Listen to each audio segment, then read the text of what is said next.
মনে করা। করে না কিছু মানুষ। নাম্বার 10, এই ব্যাপারে ইখতিলাফ আছে। কেউ বলেছেন দ্বীনের ব্যাপারে একেবারে উদাসীন থাকা, মানে এত কাফের যে জুমাবারের নামাজটাও পড়ে না। বুঝেন না এই কথাটা?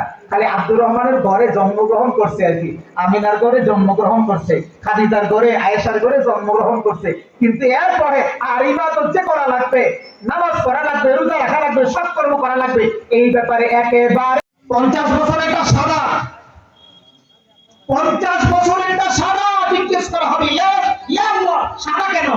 বলবে 50 বছর পর মনে করে দেখ এমন একটা কথা বলেছিলি যে কথার দ্বারা তোর ঈমান চলে গিয়েছিল, কিশোর ইবাদত শেষ।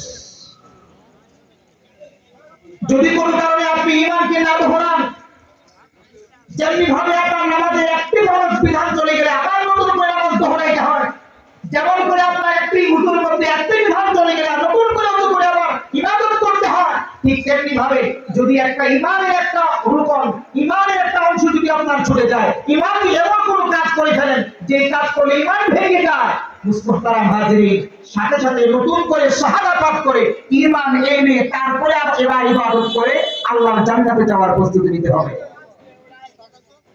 ওরকম একটা বিষয় নিয়ে আমি আপনাদের সামনে কথা বলতে চাচ্ছি। আল্লাহ কি বলছেন দেখেন তো?